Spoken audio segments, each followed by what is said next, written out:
Hi, I'm Lone Candle. Sometimes parts of the media make things or people out to be more important than they really are.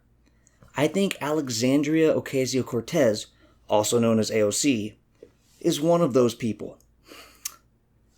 In making a video about her, I'm contributing to the great myth of her importance. But she plays so hugely in the mind of many conservatives that I feel forced to look into her. No politician is mentioned more by random people in my life than her. So here I go. From my observations and research into her, she does make frequent mistakes. On one hand, she is passionate and regularly making comments, many times in a live fashion, and all of us would make mistakes over time. So jumping on her for some is completely unfair. On the other hand, her mistakes seem too frequent for a member of Congress, and many of them are in tweets. So I believe this is a legitimate criticism. She should do her research and double-check her facts more rigorously. That said, there are a lot of simply false quotes of her that circulate, as well as many fake images. So if you're going to judge a particular false statement that she supposedly made, make sure you double-check its veracity. On July 2nd, 2019, AOC claimed that a proposed bill wasn't humanitarian at all. It's true that the bill included large amounts of money that the Trump administration could use in ways that she disagreed with. And this is a legitimate reason to not support a bill with humanitarian ends. She could have argued that she'd be glad to support a bill with the same goals if it had changes in it to make it better from her perspective. And she could have claimed that voting against such a bill in no way means she didn't care about those the legislation was supposed to help, or that she wasn't willing to spend funds on the problem. But she said, quote, "The $4.6 billion wasn't humanitarian at all. This was factually inaccurate, and she didn't need to respond in a way that was so misleading." On April 2nd, 2019, while answering questions at a town hall, she said, quote, "I think there's a couple of lessons. One is that when we look into our history, when our party was boldest, time of the New Deal, the Great Society, the Civil Rights Act, and so on, we had and carried supermajorities in the House, in the Senate. We carried the presidency. They had to amend the Constitution of the United States to make sure Roosevelt did not get reelected." I sympathize with getting history mixed up. I do so all the time. And this mistake is a pretty easy one to make. But she's a member of Congress speaking publicly, so has more responsibility to speak with care. The part about Republicans amending the Constitution to make sure Roosevelt did not get reelected is false. It's true that Roosevelt's 4 terms in office motivated the amendment, but the Constitution was not amended to stop him from getting reelected. Roosevelt died on April 12, 1945. The amendment was introduced in February 1947. Passed that March and ratified on February 27, 1951. You can't make sure someone won't get reelected when that someone is dead and not again running for office. On July 18th, AOC said, "Unemployment is low because everyone has 2 jobs. Unemployment is low because people are working 60, 70, 80 hours a week and can barely feed their family."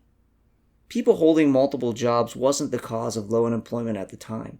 Such people were a fraction of the workforce, and their number as a percentage of all the employed was low relative to history.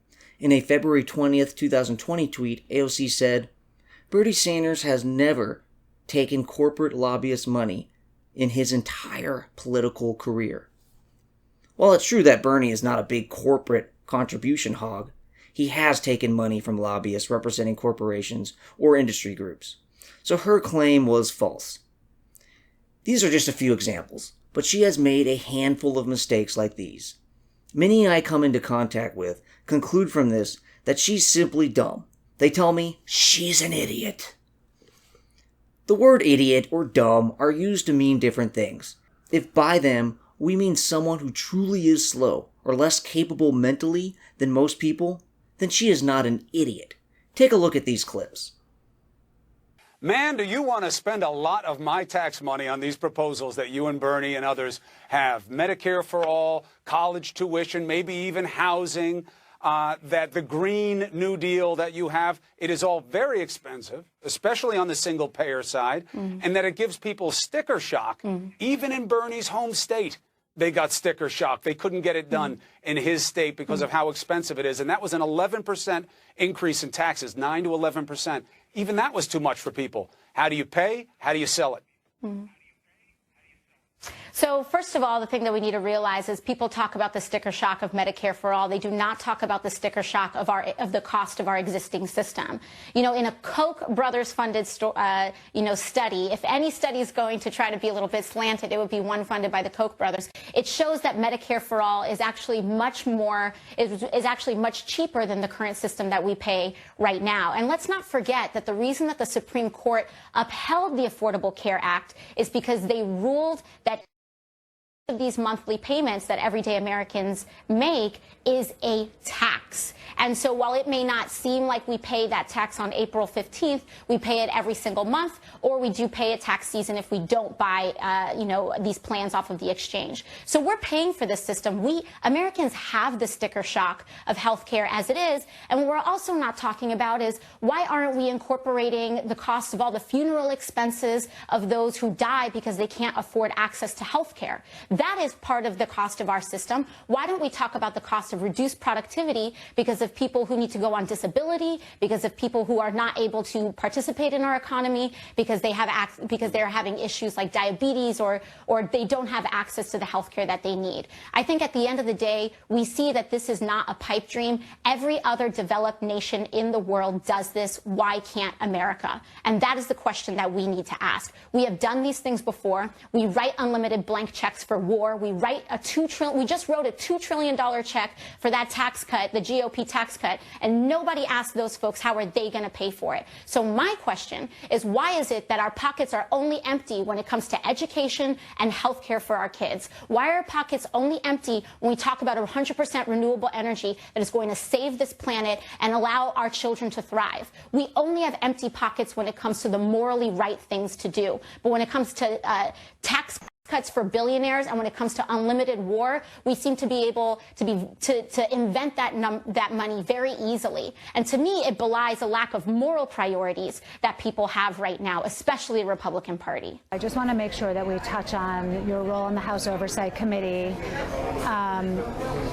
foreign interference in our elections, and what insight you can give our viewers on the impeachment process. Yeah, so I sit on the Oversight Committee, which is one of the few committees that were part of the private depositions, which will now go public starting next week. And so the general public, New Yorkers, will hear from the same people that we've been hearing from over the last month. And there's been a lot of misrepresentation over what this process has been. Republicans have been saying that they're not a part of it, that it's secret, and none of those things are true. Republicans have been part of these depositions every step of the way. Many of them that are saying that they weren't involved actually sit on the committee with me, so I was surprised to see them in some of these press conferences because I was like, you were in that room with me just a few days ago. You have someone who just came to this country, father, 4 kids, and I've seen their invoices and I've seen their tax returns myself. They're making $20,000, $30,000 a year, and a bank approved them or a lender approved them for $1 million loan to buy a taxi medallion. That's predatory lending. That's absolutely predatory lending. And it's a combination of the price that the city set, the complete lack, like Wild West style, actions of banks targeting the people who are most vulnerable. And then you have the market influence of Uber coming in, just like wiping everything out. And so I believe, and what we've been fighting for, is a bailout for taxi drivers who got caught up in this mess because they were targeted and they were victimized by banks. There's you look at any lending sheet, you were just talking about how people can't get a loan to purchase a home here in New York City.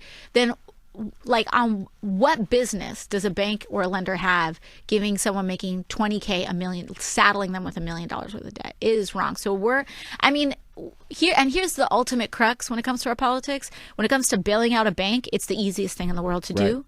When it comes to bailing out these taxi cab medallions, all we're hearing right now is excuses. And so I do think we are making progress on this issue. We did a congressional hearing, and they're now starting to explore a solution here. But again, it was because of movement spaces. This didn't happen because I woke up one day and say, okay, what do I want to do for people? It was because we're working in conjunction with people, because drivers started to organize and they came to my office. And like when we talk about the importance of elections, the thing that's important to me is what's important is electing people who are accountable to movements, who will be responsive to that. But again, elected officials aren't here to save anybody. They need to be responsive, and they are not right now. Now, you mentioned she's also been criticized for making factual mistakes. One of the criticisms of you is that your math is fuzzy. The Washington Post recently awarded you 4 Pinocchios. Oh my goodness. For misstating some statistics about Pentagon spending. If people want to really blow up one figure here or one word there, I would argue that they're missing the forest for the trees. I think that there's a lot of people more concerned about being precisely, factually, and semantically correct than about being morally right. But being factually correct is important. It's absolutely important. And whenever I make a mistake, I say, okay, this was clumsy. And then I restate what my point was.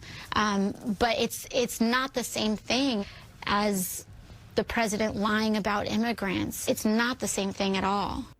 The first 3 clips were chosen fairly haphazardly, while the last one obviously is her response to this criticism.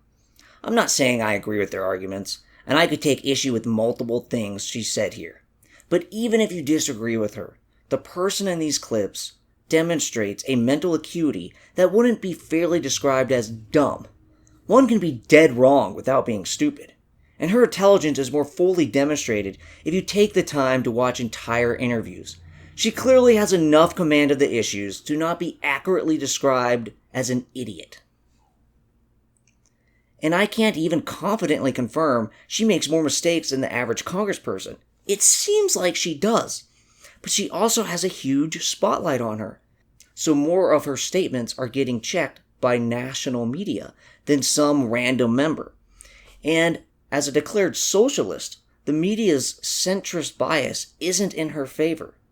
Politicians are generally known to make false statements. Those aren't justified, but in that context, I can't confirm if she's one of the worst offenders.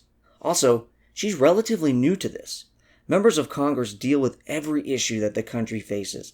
These are varied and complicated. Some factual mistakes should be expected. Not every member of Congress starts out as a general expert. On her errors, I'm willing to cut her some slack.